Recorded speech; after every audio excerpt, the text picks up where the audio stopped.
Pakistan Army sacking a 3-star general, a corps commander at that, 3 major generals and 7 brigadiers is huge. The army calls it self-accountability in Pakistan.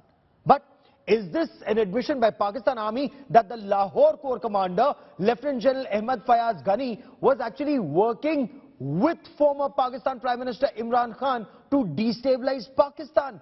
And were all these generals and brigadiers working for their political masters and not for Pakistan as a nation? Some have even argued that this is just the tip of the iceberg. Pakistan Army is split right down the middle. Will there be a wider purge? And is this then end of the rope for Imran Khan? Joining me on this special broadcast is Shama Junejo, a Pakistani columnist and commentator from the United Kingdom. Mona Alam is a senior TV journalist in Pakistan. And Ambassador Veena Sikri is a former top diplomat in India, keeps a close watch on developments in the neighborhood. Welcome. I want to begin by asking you, Mona, why did the Pakistan Army, in your view, sack the Lahore Corps commander, a serving 3-star general? After all, it was his house that was set on fire by the arsonists on the 9th of May. And why, Mona, were 3 major generals and 7 brigadiers also in the line of fire? Thanks, Gaurav. Actually, this is really unprecedented. This is something which is historic and we've never seen or heard of any such thing before. The army has given a very clear-cut message to the civilian government that it has zero tolerance against the miscreants of 9th May. And they've come down really hard on the Pakistan Tehreek-e-Insaf and the entire leadership. And they're also claiming that they have further proof to establish that the entire attack was masterminded days before 9th of May. And it was planned and spearheaded by none other than the PTI chief Imran Khan. So I'm really curious to see as to what unfolds further in this story and in this developing thread. But you know, it does come across as a matter of great concern, because I clearly recall the footage of the corps commander's house that was set ablaze, and the angry mob had entered his house. They were threatening him, they were threatening his family, they were on record. Video footages of him and his family were recorded. It was as though, it appeared as though they've been kept hostages by the entire angry mob. So it came across as a very worrisome visual. And having said that, of course, it also sent a message to the PTI as though this entire attack was a false flag operation, as they call it. But was he party to this? Was all of this orchestrated? That this showed Pakistan Army and Pakistan in very poor light, Shama Junejo. Is this, as some argue, the tip of the iceberg? Will there be a wider purge, wipe out all Imran Khan backers and supporters in the system in Pakistan? First of all, hello everyone. I wouldn't say that it's the tip of the iceberg. I mean, Pakistani military or any military, they are the disciplined forces. So if their breach of discipline, or if it is their sign of incompetence, or there is any feeling that the officer could not comply with the orders and the duties he was supposed to, then every army would take action. So I rather say it otherwise. So there are 2 aspects and 2 parallels we are talking about right now. One is Imran Khan, which is purely political, and the other is the military's action on their officers. So you just said that they burnt his house. It was not his house, Jinnah house or the corps commander house. That was government's property, or we could say that it's military's property, or because it was corps commander house, it was inside the Lahore Kent. It was not in a residential area or a civilian area. So the location was inside the cantonment area. So when what was this incompetence? Before I bring in Ambassador Sikri, was this incompetence on the part of the corps commander or his chief of staff, and both of them have been sacked, or was this complicity? Mona, what have you been able to gather? I think the entire military establishment is of the view that they were complicit in the crime. They were complicit in the crime, and they did not stop them. Though there were clear orders that if the angry mob marches towards their installations, they are supposed to, as heads of those installations, protect at any cost. the sanctity and the integrity of that particular place or that installation, that building. It may be a public property, it may be a private property, but in this particular case, I think the fact that those were military installations has caused a further dent, because it comes across as a mockery of the country. And I recall being on your shows, Gaurav, all the while when these incidents were happening, that we were in a state of disarray and complete shock as to what has been transpiring and why weren't they stopped at a certain point. Why were they allowed to reach that point? Why were they allowed to massacre the entire house and set ablaze the entire property, steal away goods, steal away peacocks, food, edible items, and whatnot? So you see, we were all. This was a big question mark that arose that very day on the 9th of May and the consequent 10th of May.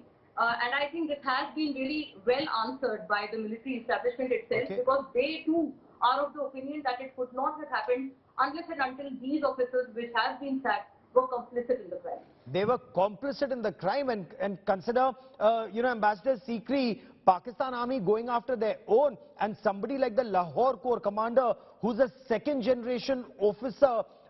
His father was an army brigadier, his father-in-law was in the army. Of course, his father-in-law went out in disgrace, but is General Asim Munir carrying out a systematic purge? It's like a clearing operation. No Imran Khan supporter in the system. Whoever they may be, take them to task. Well, certainly the events and the announcement today is quite unprecedented. It's unprecedented for any country, because even if there are problems, it's not broadcast and announced in this strong manner. So this clearly shows that it's been done for a certain reason, and it's a reason to show to the rest of the country. I'm interested to learn from our friends from across the border what are the reasons for this, why it happened. But I can see that even there are differences. So I can see that even within Pakistan, there seems to be no real agreement on why this has happened and why did it happen like that. Is there dissension within the army? Is there support for Prime Minister Imran Khan within the army? There are a lot of questions that we in India would like to have answers to, but it is for the people of India, people of Pakistan, to give these answers. And in the press conference today, there was description of an enemy. This is the enemy within. This is the enemy within Pakistan that is in operation. And what is happening there, we are watching, because Pakistan is going indeed through a very difficult time with the political difficulties, the serious economic difficulties, the IMF suspension, the security situation, the natural disasters. We wish well to our neighbor, we would like a stable and prosperous neighbor in Pakistan. Sure, but Mona, if I could, the enemy within, as Ambassador Sikri put it, not even army families are being spared. The granddaughter of a former army chief, that's Khadija Shah, a very famous fashion designer. I also want to, Shabnam Jahangir, wife of a 3-star general. Rubina Jamil, wife of a 2-star general. This is huge. If the army is going after the enemy within, which are army families, army wives, Mona. Actually, yes, this is a matter of great concern, because educated citizens here in Pakistan were part of these violent protests. And a particular former Chief Justice of Pakistan has filed a petition in the Supreme Court against the military trial of the perpetrators of 9th of May. And incidentally, a video has also surfaced in which his own relatives, his own family members were part of those protests, and they were chanting violent slogans. They were showing off and bragging before the camera that if this is what they've done to Imran Khan, then this is the consequence, this is the music that they'll have to face, and they've asked for it. So, they were talking about such things, and I'm really startled to see, because now I, as a citizen of Pakistan and a commoner in the country, I do not fathom the fact as to how can a normal person, a peaceful person, be a part of such violent protests. It is absolutely their democratic right to voice out against any such arrest, any such thing that has happened, which in their view is illegal, or which is political victimization of Imran Khan or their party. But taking it to this level, taking it to this verge is indeed unfathomable. And the fact that educated citizens, people like Khadija Shah, they too were a part of it. I also, by the way, I also do really want, and I do really advocate the fact that they should be entitled to whatever their rights are as prisoners, because they are under trial.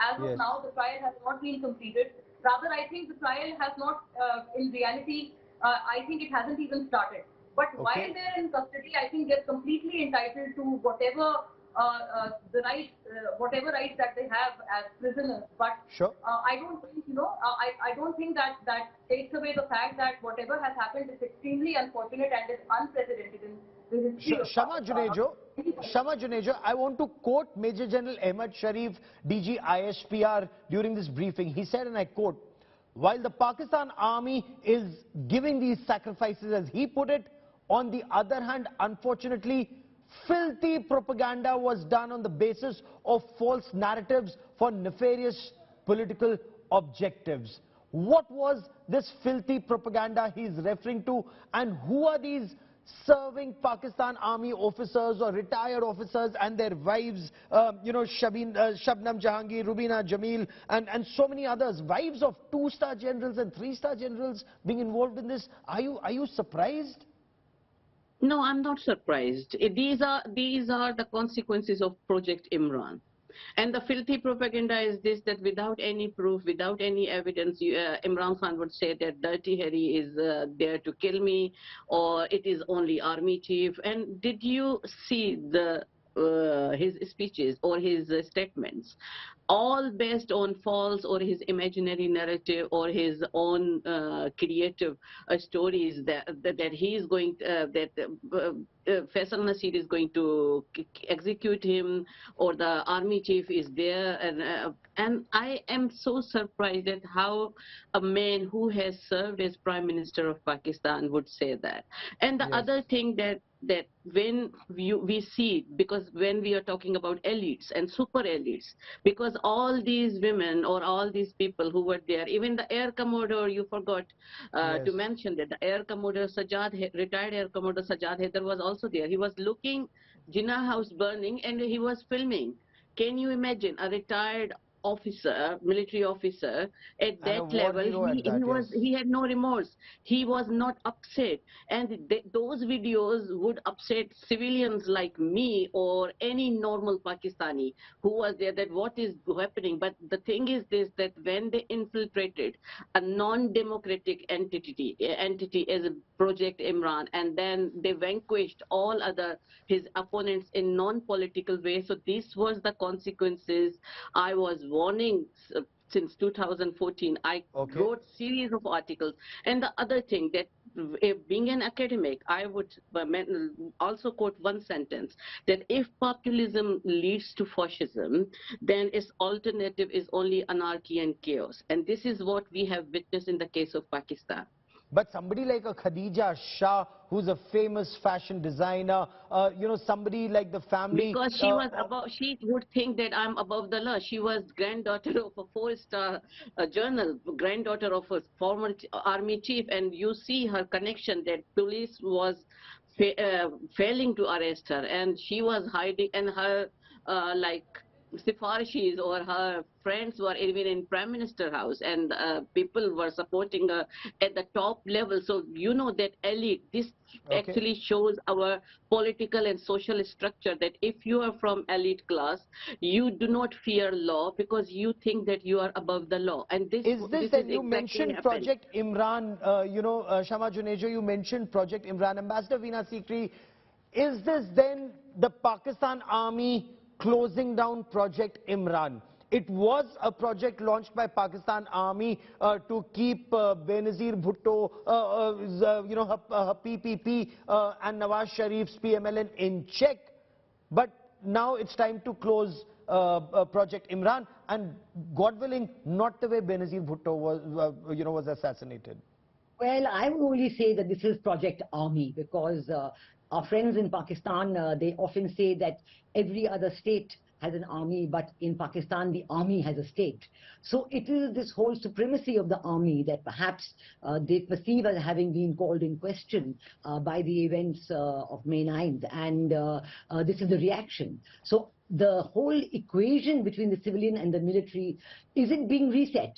Or is it going to be more of the same as it was before? I think this is the key question that we have to look at. Is there going to be a reset in the civilian-military relations, or is the supremacy of the army going to continue? Let's see. I think the judiciary in Pakistan has expressed itself more than once, but it is very much a work in progress, and we are waiting and watching. Okay. Mona Alam, endgame Imran Khan, from that press conference, is it very clear that Pakistan army believes Imran Khan is very dangerous for, if not the country, at least the army? And in your view, you know, is he likely to be exiled like Nawaz Sharif or neutralized like Benazir Bhutto? I don't want anybody to be neutralized, and I don't want anyone to meet the fate that Benazir Bhutto or Zulfikar Ali Bhutto did, because this is a black scar in the history of Pakistan, political history of Pakistan. And God bless Imran Khan with health and life. I obviously do not at all endorse this or any idea such as this. But you know, the fact is that I'd like to bring in a critical angle to the entire story. There is no doubt about the fact that Imran Khan has had massive popularity, and his popularity increased after his ouster last year. But you know, he did not play his cards out well. He rather misused and kind of, you know, overestimated his popularity. He thought that he'd get away with anything on the basis of his popularity and his populism. This is, I think, this particularly, this is pinpointed the bad idea that Imran Khan has always had. You know, he kind of misused, and I would even go to the verge of using the word abuse. He abused his popularity. This is what he shouldn't have done. But you know, if you ask me if it is the end game for Imran Khan or the PTI, I'd like to bring in a critical angle to this. I want the entire process to go on, to go as per the books and as per the law. I do not want anything to go against or Fair enough. to go beyond law, because if people Shama are quitting Junejo, PTI, is this they have to quit without any prejudice. okay? Is this also your assessment? Is General Asif Munir out to silence somebody like an Imran Khan, who's not seen as a Democrat but an anarchist now in Pakistan? No, even though he's anarchist, Gaurav, I'm against of capital punishment, and I'm against of any kind of neutralization idea. So I would totally agree with Mona. But if Imran has conspired, he must face the law. That's another thing. However, I wouldn't support any other conspiracy theory. What he is actually projecting, and the army is denying, and they are desperate to bring him to the court of law. And the judges, we can see that because their relatives were also in those cases, like Justice Jawad Khwaja, who is the new petitioner. His nieces were also present there. So the judiciary has a clear tilt. However, I must clarify one thing. It's not civil-military fight, Gaurav. It's totally not. It's the retired military elite with the current military regime. It's their war. Because the retired military elite or the previous establishment, Project Imran is their creation, and now because they didn't want this to happen, and their interests were above the interest of Pakistan, so they retaliated, assuming that they are above the law, which they aren't. So that's why yesterday, if you see that, if you sum up yesterday's press conference of DG ISPR, they have started the scrutiny from within, and they have shown to us and to the judiciary and to everyone that, see, we have sacked our 3-star general. We are taking to trial to our brigadiers, our major generals, and the granddaughter of our former chief of army. But what about General wife Faiz of a journalist Hamid? Behind the bars. What So about the they are former actually cleansing from DGISI? within. What about, Mona and Shama, before I bring in Ambassador Sikri, what about General Faiz Hamid, former DGISI? He must be brought before the law, because if there is some dirty business done by him by violating his oath and also the constitution, he must not be above the law. And again, the elite, that the untouchable elite, that nobody can touch him. So I believe that we might see him facing the law in future. Mona, is that also your assessment? There was some chatter that seemed to indicate he was already under house arrest or something. Yes, he is very much in Islamabad, and yes, he is, he's confined himself. I don't know if this is a pressure upon him, or if he's done so voluntarily. He may also have done so voluntarily, by the way. So yes, he is very much in Islamabad, but not in sight, and out of sight is out of mind. So I think this is the idea upon which he's going. Well, that cup of But, tea at the Serena Hotel in Kabul, clearly not out of mind. And, we'll track that story. I've run out of time on this part of the show, but we'll track the story very closely. Ambassador Sikri Shama Junejo and Mona Alam, as always, many thanks for joining me here on this India First Spin.